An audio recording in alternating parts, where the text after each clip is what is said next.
রাসূল সাল্লাল্লাহু আলাইহি ওয়াসাল্লাম কতটা দয়াদ্র ছিল। আল্লাহ তাআলা বলছেন, ফাবিমা রাহমাতিম মিনাল্লাহি লিনতা লাহুম ওয়ালাউ কুনতা ফাযযান গালিযাল কলবি লানফাদ্দু মিন হাওলিক। নবী হে, আল্লাহর অশেষ অনুগ্রহে আপনি খুব কোমলভাষী হয়েছেন, কোমল হৃদয়ের হয়েছেন। লিনতা লাহুম, সবার জন্য আপনি সফট হার্টেড হয়েছেন আল্লাহর অনুগ্রহে।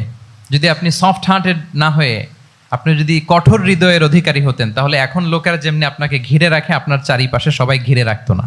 আল্লাহু আকবার। সাহাবারা সব সময় রাসূল সাল্লাল্লাহু আলাইহি ওয়াসাল্লামের সঙ্গ পেতে চাইতো, অ্যাকম্পানি চাইতো, ঘিরে রাখতো। এমনকি অনেক সাহাবীর ঘরে ভালো না লাগলে রাসূল সাল্লাল্লাহু আলাইহি ওয়াসাল্লামের কাছে চলে আসতো। এমনকি অনেক সাহাবী বলতেন যে আমার পেটে ক্ষুধা লাগলেই আমি রাসূলের কাছে যেতাম, কারণ রাসূলের চেহারা দেখলে আমার পেটের ক্ষুধা উধাও হয়ে যেত। ফাবিমা রাহমাতিম মিনাল্লাহি লিনতা লাহুম। নবী হে, আল্লাহর অনুগ্রহে আপনি কোমলভাষী হয়েছেন, এত দয়াদ্র ছিলেন। আল্লাহ তাআলা বলছেন, ফালাআল্লাকা বাখিউন নাফসাকা আলা আসারিহিম ইল্লাম ইউমিনু বিহাযাল হাদীসি আসাফা।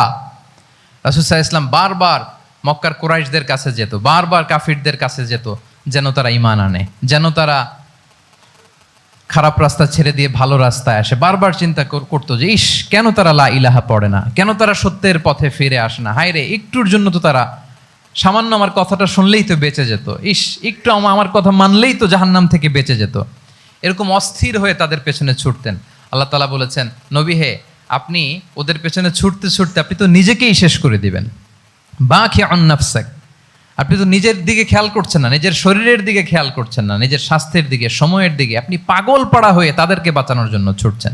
তাহলে কতটা দয়াদ্র কোমল হৃদয়ের অধিকারী হলে যে কাফেররা রাসূল সাল্লাল্লাহু আলাইহি ওয়াসাল্লামকে ফিজিক্যালি মেন্টালি এমন কোনো টর্চার নেই, করে নাই, তাদের পিছনে পিছনে ছুটতেন তিনি। হায় রে, একটু যদি ইমানের রাস্তায় আনা যায়, কোনোভাবে যদি তাদেরকে বুঝিয়ে কনভিন্স করা যায়।